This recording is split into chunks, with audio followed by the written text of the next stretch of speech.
Hello and আসসালামু আলাইকুম। কেমন আছেন সবাই? আশা করি সবাই নিশ্চয়ই ভালো আছেন। চলে আসলাম আপনাদের সাথে শেয়ার করতে নতুন আরেকটি ব্লগ। এইটা হচ্ছে ডিফারেন্ট।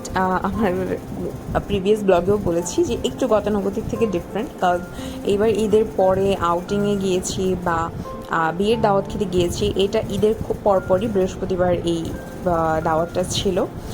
সো সোমবারে ঈদ, তারপর এই তো যার যার অফিস খুলে গেল, তারপর বৃহস্পতিবার ঈদের দাওয়াত। এটা মূলত ছিল সাইদের অফিস কলিগের।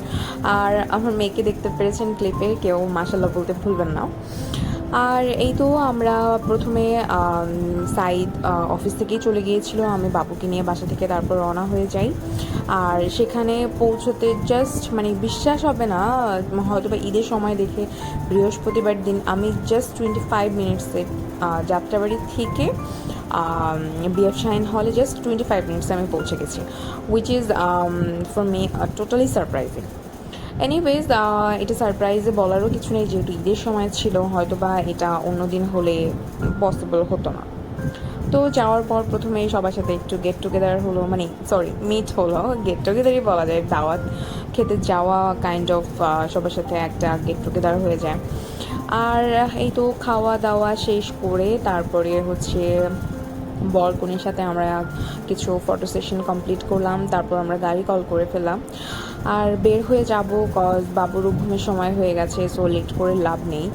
আর মূলত এসেছি অ্যাকচুয়ালি আমরা খুব লেট করে 8টার দিকে আমরা এখানে আসি, যেহেতু এইসব জায়গায় রাতের প্রোগ্রামগুলো মূলত একটু 9টা থেকে মূলত খাওয়ার অ্যারেঞ্জমেন্ট অনেক আর্লি শুরু হয়ে যায়, বাট অ্যাকচুয়ালি একটু লেট হয়ে যায়। আর আমরা ভাবলাম যে সবাই মিলে একটা প্ল্যান করলাম যে একটু কফি খেতে যাই, যেহেতু ভেন্যুতে হচ্ছে কফির অ্যারেঞ্জমেন্টটা ছিল না। সো কফি টফি খাওয়া শেষ, তারপর আমরা হচ্ছে যার যার গাড়ি কল করে আমরা বের হয়ে গেলাম বাসার উদ্দেশ্যে। আর আমি আসার সময় তাও তো কিছু গাড়ি দেখতে পেয়েছি, যাওয়ার সময় তখন অলমোস্ট 11টা বেশি বাজে, তখন একদম রাস্তা ফাঁকা, তার উপরে ঝিরিঝিরি বৃষ্টি হচ্ছিল। তো গাড়িতে গান ছেড়ে দিয়ে আমরা মানে সেই ফিল নিতে নিতে বাসায় চলে এসেছি, এবং এখন অদি আমাদের কারো কোলে বসে না, সে মিডল সাইডে, মিডল যে পোর্শনটা থাকে কারে, সে ওখানে নিজে সিটে বসবে এবং সে দাঁড়াবে এবং দাঁড়িয়ে দাঁড়িয়ে সে দেখবে। হ্যাঁ, তো আমরা হচ্ছে আবার তাকে এখানে বসতে দিই না, কজ ডাইরেক্ট এসির বাতাসটা আবার তার গায়ে লাগে।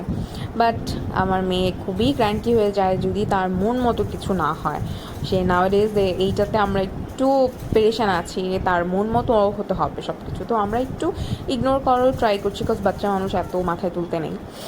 আর এটা ছিল পরের দিনের ক্লিপ। বাসায় হচ্ছে অনেক মেহমান এসেছিল, আম্মুর খালাতো ভাই বোনরা এসেছিল, সো আমার দায়িত্ব ছিল চা বানানো। আর কিছু ক্লিপ নিতে পারিনি, কারণ সবার সাথে অনেকদিন পরে দেখা হয়েছে, অনেকদিন পরে মানে বাবু হওয়ার আগে দেখা হয়েছিল আর এই বাবু হওয়ার পরে দেখা হলো সবার সাথে। এনিওয়েজ, এই ছিল আমার ছোটোখাটো blog. Thank you for watching.